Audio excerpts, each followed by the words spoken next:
Hey everybody, it's Tim with Broken Dice bringing you a quick little channel update. The year has coming quickly to an end, thank goodness. Thank goodness. Hopefully we'll all be able to get out and get our games in, because I know around here it's just, there's not any gaming going on at all. As I, a buddy of mine, we get together on a Saturday every once in a while, but a month or so ago, his wife came down with COVID, so that put an end to that. And so then he started working really heavy, and you know, I'm not going to be traveling to some strange place right now to be gaming anyway. And the place that I would normally travel to game, they're, the store's not having anybody coming in to game. So, yeah, well, it should be a lot of hobby time. But I'll ask the group right now, how do you deal with that funk where you just, I guess, got like, for the last 3 weeks, I've been in this like funk, can't seem to put anything together, can't even, and then like today it's just been, I've been like putting stuff together, priming and stuff, but boy, I had 3 weeks there, I was just done. I was just done with it for a while. um okay, that's enough of me whining and belly aching. uh but I actually am getting back into getting some stuff done. But let's look at last year and take it for what it was worth, and hopefully all of us were able to utilize the time we were given, the opportunities we were given, and hopefully we've all had some success. Um, I worked most of the year. I retired on December the 1st, so uh, my year was just pretty much just like everyone else's, trying to get in what I can in, between bouts of work. Um, I did get my Iberian project pretty much completed. I want to add a couple of cavalry units to it, but other than that, it's gorgeous, and I love it. I see all the videos and stuff I've done on it this year. Uh, Matter of fact, I think I got a playlist that just says Iberian Project, and so that has all the videos underneath that. Um, I added 54 millimeter scale models uh, to what I paint, and I have enjoyed those. Um, I've been doing a lot of, for those who don't know, I pick up a lot of old Gaelic, Roman era Gauls, and some Viking models. Some of them great sculpts, great sculpts. Um, I think the producer is called Tin Soldier, and they're really good. They're really nice. As a matter of fact, let's take a look at one of those. This will be one of the guys I'm going to be getting some paint on this year. Really nice, really nice. I was thinking that they'd be fantastic, like on the top of like a trophy. Like if you went to a tournament somewhere, they could have somebody really good at paint one of these up and put that on the top of a trophy. That would really be awesome. Um, Here's another one. He's gonna just a regular.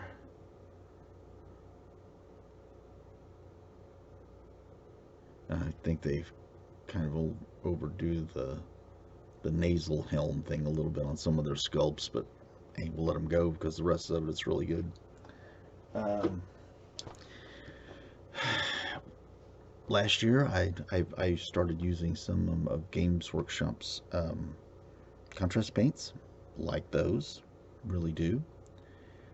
Also worked out the bugs or the operator error between myself and my airbrush. I worked out my problem. It wasn't the airbrush's problem; it was my problem, and I I don't dread dragging out the airbrush like I did. So I'm using it a lot more to block in some colors, prime, especially where I live because it gets cold and wet and humid, and just, you have a lot of good days that you can get out and prime, but a lot of them, you got to be real careful.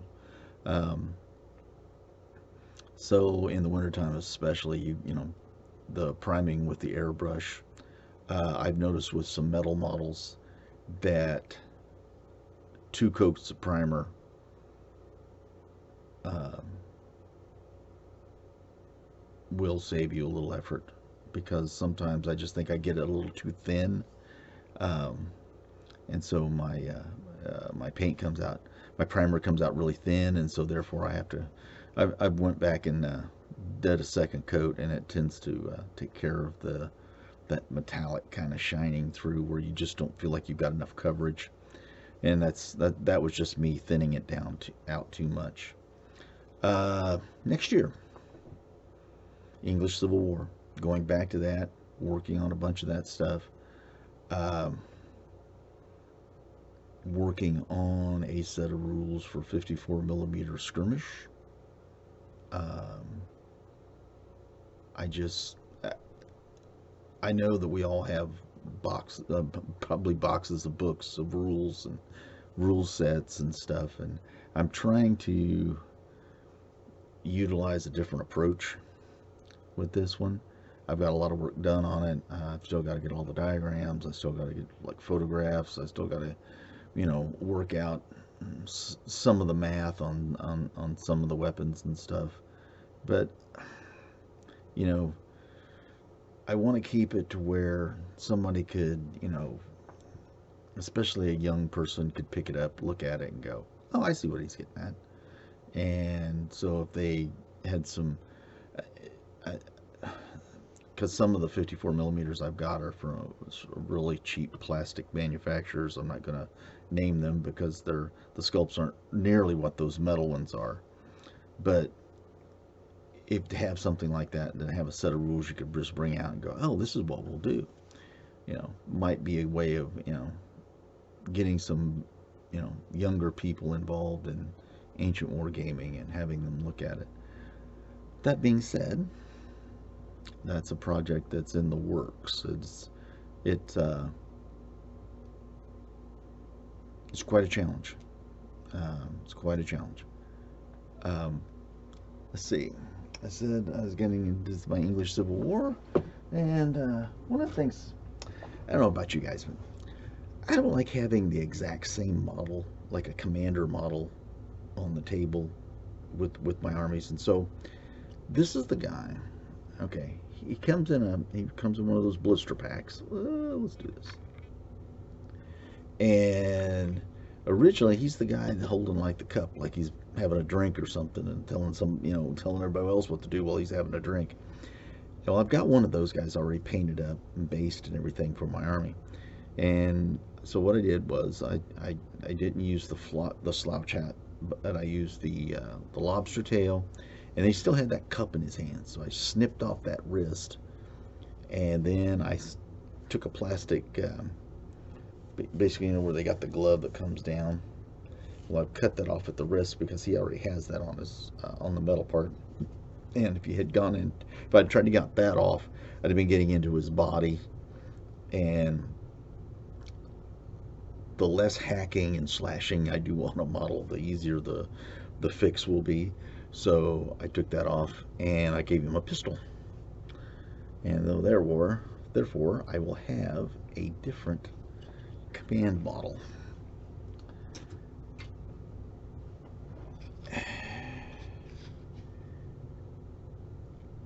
I'm going to paint this guy up. He's been on my shelf for I don't know how long.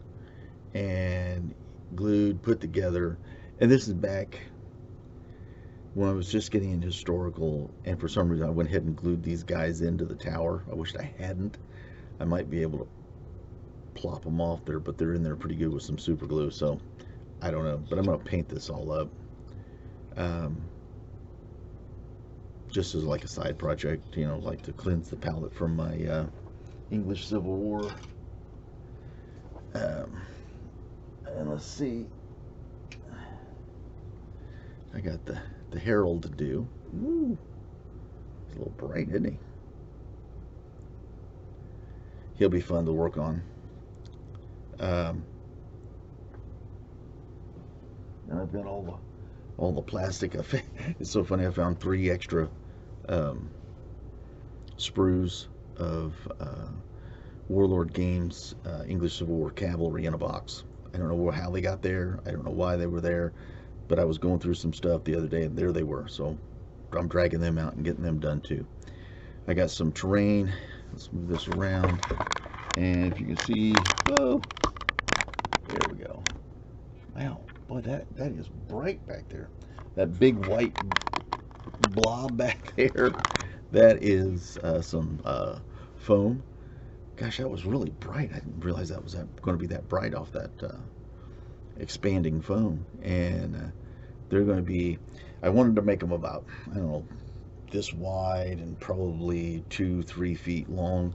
Because just sometimes the hills that you just buy generically, they just aren't wide enough or long enough to accommodate an army that you want to put on top of it. So I've decided to do that. And I got some, I'm set up to do some more of that stuff too. So I'm going to get some different foam, try out some different expanding foams and see which one I like the best. If anybody's got any suggestions, I would appreciate it. Other than that, this video has gone way longer than what I thought it would. I don't know how I babbled on for almost 12 minutes, but everybody have a wonderful new year. Be safe. Hopefully everything will get better next year.